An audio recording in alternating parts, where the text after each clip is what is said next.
for us as a country to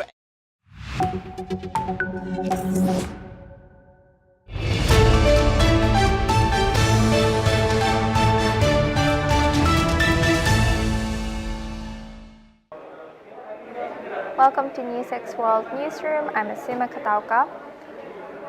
We are going to break it down to 4 top stories of today. Today we are starting with U.S. Jeffrey Epstein case. Now, U.S. has issued 3 million pages, 180,000 images, and 2,000 videos that was posted publicly on Friday. Now, millions of new files relating to late sex offender Jeffrey Epstein have been released by the U.S. Department of Justice, the largest number of documents shared by the government since the law mandated their release last year. Although the release was delayed, the release came 6 weeks after the department missed a deadline signed into law by U.S. President Donald Trump that mandated all Epstein-related documents to be shared with public. Now we welcome my colleague Meher Khurana for this. Meher, thank you for joining us. What more can you tell us about this ongoing Epstein file case?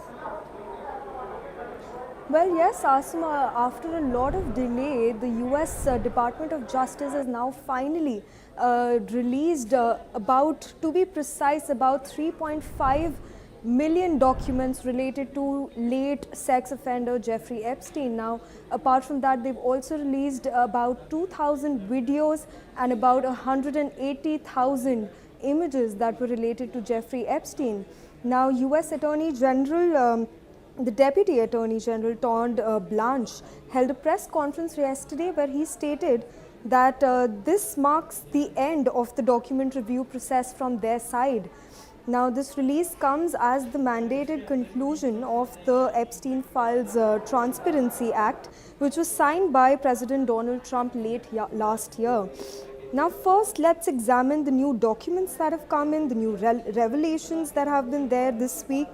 Now, these files, they provide significant revelations, including witness testimonies, flight logos, email communications, and to dive into them one by one. Now, let's look at the witness testimonies that have come in. Now, numerous survivors have given their testimonies about their experiences with Jeffrey Epstein, and they've detailed how they were groomed and trafficked across multiple locations, including Epstein's private island in the Caribbean and his mansion in New York. Now, these testimonies provide accounts of sexual abuse, manipulation, coercion, with some survivors naming prominent individuals who were allegedly involved with Jeffrey Epstein. Now, apart from that, second most big revelation were the flight logos. Now, one of the most alarming pieces of evidence is in the newly released files is the flight logos from Epstein's private jet, which is often referred to as the Lolita Express. Now, these logos, they contain names of high-profile individuals who traveled with Epstein in his private jet, including politicians, business mandates, and celebrities, and notably some of these individuals have denied any involvement in Epstein's activities. Apart from that, the third most big revelation were the email communications with Jeffrey Epstein. Now, these documents also include a series of email exchanges between Jeffrey Epstein and his associates discussing potential deals, trips, and meetings with powerful individuals. Now, some emails discuss arrangements of young women being flown to various locations as well. Apart from that, several high-profile names have surfaced in a big way this week. Now, first and foremost was Prince Andrew. Now, newly released images from September 2010 show that former Prince invited Jeffrey Epstein to Buckingham Palace for a private time and dinner. And just 2 years after Epstein's 2008 conviction for child sex offences. Now, this directly contradicts what Prince Andrew has previously claimed. He's earlier said that he distanced himself from Epstein after he was released from house arrest. Now, apart from that, Elon Musk has also surfaced. Now, the files contain email exchanges from 2012 where Epstein asks Musk how many people he is bringing via helicopter to his island. Now, Musk reportedly replied asking which night had the best party. Now, we've also seen drafts, emails regarding Bill Gates, and one document alleges Epstein attempted to use knowledge of an extramarital affair to pressure Bill Gates. Now, the Gates Foundation has already issued a response to this, calling these claims absolutely absurd and completely false. Now, the Department of Justice submitted that they identified over 6 million potentially responsive pages, yet they have only released 3.5 million of them. Now, the most major revelation out here comes from the survivors themselves. Now, a group of 20 survivors issued a joint statement just yesterday where they accused the Department of Justice of re-traumatizing them. Now, this has occurred because while the names of powerful men have been heavily redacted in these documents, the files apparently contain unredacted information identifying the victims, including in one case a photo of a survivor's driving license. Now, beyond the paper trail, we are looking at a massive digital archive here, and the 2,000 videos and 100,000 images included material seized from Epstein's various properties across the United States and the Caribbean. Now, the Department of Justice says that all women and girls have been redacted with the exemption of Maxwell. Now, what happens next in this case? Now, within the next 15 days, the Department of Justice must submit a formal report to Congress listing every politically exposed person names in these files. And we are tracking this news closely, and we'll bring you all the updates as and when they come. Over to you, Asuma. Yes, thank you very much, Meher. And please stay with us as we come back to you. Now, moving on to our second top news of the day, which is US and Iran. As tensions are rising between US and Iran, Iran has issued statements. Iran's Foreign Minister Pezehskian, who is currently in Turkey, he has said that he is not the diplomatic channels are open, although he is saying that only if US and Iran are on the same basis and they agree, US agrees that Iran should not, or Iran would not, give up their nuclear ambitions, and also the tensions are very high. So now, facing the prospects of US strikes, Iran has intensified diplomatic efforts with countries including Turkey and Saudi Arabia, which are both not the traditional allies of Iran, giving the different sects that they follow of Islam. Now, amid rising tensions and growing fears of a military clash between Iran and the United States, a series of nations, especially in Iran, has extended neighborhood are engaged in hectic diplomacy aimed at avoiding an all-out war. As we know, the Armada, in Trump's words, Armada is in the region already, and Trump seems to be ready. Now, on Wednesday, US President Donald Trump renewed threats of US military intervention in Iran if it does not reach a deal to curb its nuclear program and ballistic missile capacity, both of which he has said that are the conditions for US to open diplomatic channels, including the protesters, protecting the protesters. Now, US Central Command has confirmed in a post on X this week on Monday that the USS Abraham Lincoln had been sent to Middle East to promote regional security and stability. However, it has of course risen the tensions. The vessel, which depended its home port of San Diego, California in November and had been operating in South China Sea until last week, is one of the US Navy's largest warships that's now in the Middle East region. Trump has first issued threat to military intervene in Iran earlier this month due to protests against the country's government. The protests had begun in late December 2025 over the country's worsening economic conditions. They have escalated into a broader challenge to the country's clerical leadership, which has been in power since 1979.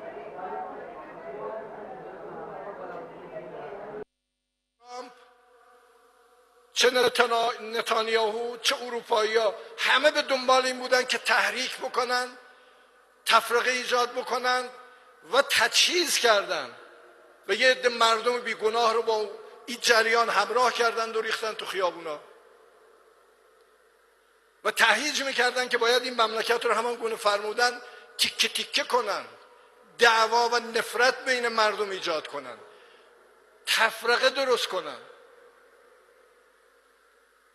در هیچ اعتراض معمولی اجتماعی تفنگ به دست نمیگیرن و آماده ایم گوش بدیم، آماده ایم با اونا، وظیفمونه با اونا بشینیم و مشکلات رو حل کنیم.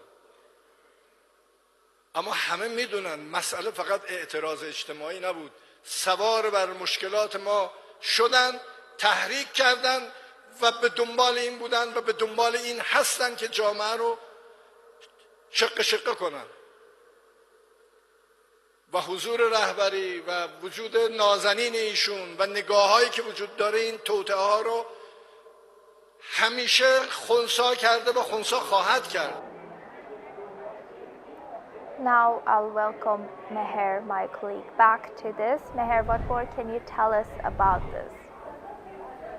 Well, yes, Asma, with regards to the heat up between Iran and the United States, we have comments coming in from Iranian President Masoud Pezehskian as well as their foreign minister Abbas Araghchi. Now, Pezeshkian in his statements has clearly blamed the United States President Donald Trump as well as Israeli Prime Minister Benjamin Netanyahu and other European powers for fueling the protests in Iran and the unrest that has just taken place. And obviously this comes after US threats on Iran over potential strikes in the region. Now, Pezeshkian has accused these foreign powers of exploiting Iran's economic struggles and encouraging the protests that have just taken place in the country. Now, he has said that they sought to create division and instigate violence and tear their nation apart. Now, the president emphasized that the protests are legitimate, but violence and destruction like attacks on military forces and burning of ambulances and bazaars are not acceptable. Now, he added that Iran is willing to listen to its people and address concerns of their citizens. Now, Iran has rejected negotiations under the US threat with the Iranian Foreign Minister Abbas Araghchi, saying that Tehran won't meet US officials under pressure of preconditions. Now, he's also said that Iran is willing to talk but not under the barrel of a gun, and he explicitly stated that Iran's defense capabilities are not for sale. Now, this obviously comes as the Trump administration has approved a massive new series of arms sales to Israel totaling to about $6 billion, and as well as to Saudi Arabia, which totals to about $9 billion. Now, behind the scenes, it's also important to note that the United States has expanded its military presence in the Middle East, and the aircraft carrier, the USS Abraham Lincoln, and its strikes group are positioned near Iran for potential strikes, and alongside they also have air defense systems and fighter jets with them. Now, US officials say that these deployments are meant to deter Tehran and protect United States forces and its allies. Now, at the same time, it's important to note that Washington has imposed new sanctions on Iran's interior minister over the violent crackdown on the nationwide protests. Now, the tensions, of course, come against the backdrop of the large anti-government protests that sparked the streets of Tehran. And now, meanwhile, today we also had reports of 2 explosions in Iran, where first there were multiple explosions and 1 fatal blast in the strategic port of Bandar Abbas, where 1 person was killed and at least 14 were injured according to reports, and authorities are still investigating this. Meanwhile, Israel has already responded to this, saying that they have no involvement in these explosions as far as we know. Now, apart from that, the second explosion took place in Ahvaz in southern Iran, in southwestern Iran, where a separate explosion believed to be a gas explosion, as the officials tell us, have killed 4 people and has further added to the tensions in the region. And we are tracking this news very closely. And over to you, Asma. Thank you very much for that insight, Meher Khurana. Now we move on to Middle East.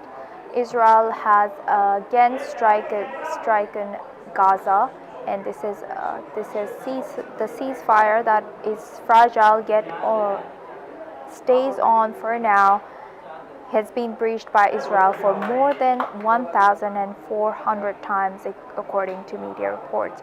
Now, this latest report by media reports show that Israel has killed 31 people, including children, in the new Gaza ceasefire violation. At least 31 Palestinians, including at least 6 children, have been killed in Israeli attacks on Gaza City and Khan Yunis in the Gaza Strip since dawn, according to medical sources, which has spoken to media. Now, the violence comes a day before Israel is due to reopen the Rafah crossing, which links Gaza with Egypt, on Sunday, tomorrow, for the first time since May 24.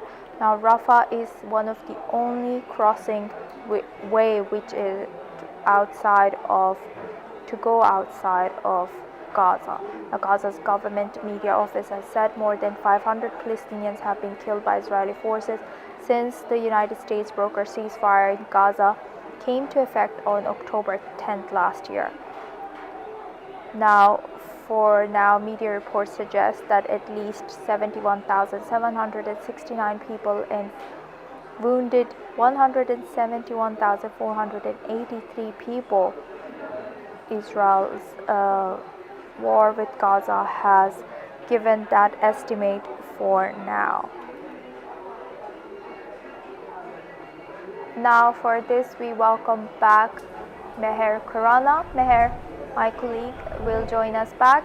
Meher, what more can you tell us about Israel and Gaza and the renewed fires? Well, yes, Asma, as you earlier mentioned, the strikes are taking place in Gaza again, and this comes despite a US brokered ceasefire that took place in October last year. Now, Israel says that they have been targeting members from Hamas, but we have no other reports so far. Now, as per the death toll, as you mentioned, 31 people have been killed according to the medics in Gaza. Now, this surge in violence comes at a critical moment, of course, and this comes just 24 hours before the Rafah crossing is supposed to open. And the most significant strike occurred in northwestern Gaza City today, where Israeli warplanes targeted the Sheikh Radwad police station, which is a site that was reportedly housing not just officers but civilians and detainees as well. And at least 16 people were killed there, including several high-ranking police officials. Now, further south in Khan Yunis, an airstrike hit a tent camp for displaced families, sparking a massive fire. And reports tell us that 7 members of a single family, a father, his 3 children and 3 grandchildren, were killed in that blaze. The Israeli Defense Forces have been quick to respond to these reports, and as I mentioned earlier, they said that these strikes were precision strikes targeting 4 senior commanders from Hamas and Palestinian Islamic Jihad. Now, they insist that these groups were using civilian infrastructure to plan a major violation of the ceasefire agreement that is in effect as of now. Now, why did the idea strike now? The question does remain. The military points to an incident in Rafah yesterday where, according to the IDF, 8 armed gunmen emerged from a hidden tunnel in an Israeli-controlled zone, attempting what they called a catastrophic breach. of the yellow line. Now the security boundary, the yellow line is the security boundary which is separating Israeli forces from Palestinian governed areas. Now tomorrow, which is the February the 1st, is supposed to be a historic day. As you earlier mentioned, now for the first time in nearly 2 years, the Rafah border crossing with Egypt is set to reopen for Palestinians to travel. Now, Egypt condemned Israel's latest strikes in Gaza and called all parties to respect the US brokered ceasefire that has taken place since October. Now, this obviously comes ahead of the long awaited reopening of the territory's Rafah crossing. Now, in a statement from its foreign ministry, Egypt condemned the repeated violations from Israel and demanded all parties to exercise utmost restraint. And Israeli forces are due to allow the Rafah crossing between Egypt to reopen. Now, we are tracking these news updates as the Rafah crossing opens tomorrow. Over to you, Asima. Yes, we will be eyeing that. With that, I'd like to thank Meher Khurana, my colleague, for joining me throughout this newsroom. Now we move on to our last but not least news of the day. Now, British Prime Minister Keir Starmer has been visiting Japan and has already met Japanese Prime Minister Sanai Takaichi today in Japan. So this visit comes right after him visiting China after almost 8 years of any leader of UK visiting China. Now, today, Prime Minister Takaichi of Japan held a summit meeting with Prime Minister Keir Starmer of the United Kingdom, and following a salute and guard of honor ceremony, the two leaders held a meeting. Now, he has said that their relationship between these countries was the strongest it has been in decades, and he has also invited Japanese Prime Minister Sanai Takaichi to visit UK. The Prime Minister has arrived in Japan after his 4-day trip to China, in which he attempted to reboot the UK's relationship with Beijing, and the leaders of UK and Japan said they had discussed their joint values and set out plans to strengthen trade and security ties, including boosting defense and partnerships across Indo-Pacific region. Any UK visit will depend on the result of snap elections, which are to take place in Japan on February 8th, with Takaichi's Liberal Democratic Party seeking a return to power. Now, but the meeting at the Prime Minister's office in Tokyo comes at a tense moment of region following controversial comments from Prime Minister Takaichi suggesting that Japan could be drawn into a conflict between China and Taiwan. Now that's all for this. 経済安全保障パートナーシップの文脈では、重要鉱物の輸出規制への国際社会の懸念が高まる中で、重要鉱物を含むサプライチェーン強靭化のために、同志国全体で連携していくことが急務であるということで一致しました。今やるべきことを日英で力強く推進してまいります。こうした協力の歩みを踏まえて、日英の協力をさらなる高みに引き上げ、これからの時代における両国の協力を一層進化させていくことで一致しました。でまた、キアからはチェッカーズと呼ばれる英首相公式別荘へのご招待をいただきました。Thank you. Trading nations. So we have a clear interest in maintaining free and predictable trade and a free and open Indo-Pacific to ensure our businesses can thrive in a turbulent world. So we're going to work together to support the institutions which help to provide the stability and predictability that our countries need to flourish. That includes expanding the CPTPP and deepening its cooperation with the EU. And it includes building more diversified supply chains in key areas such as critical mineral. Now that's all for the newsroom. Keep watching NewsX World for more news updates.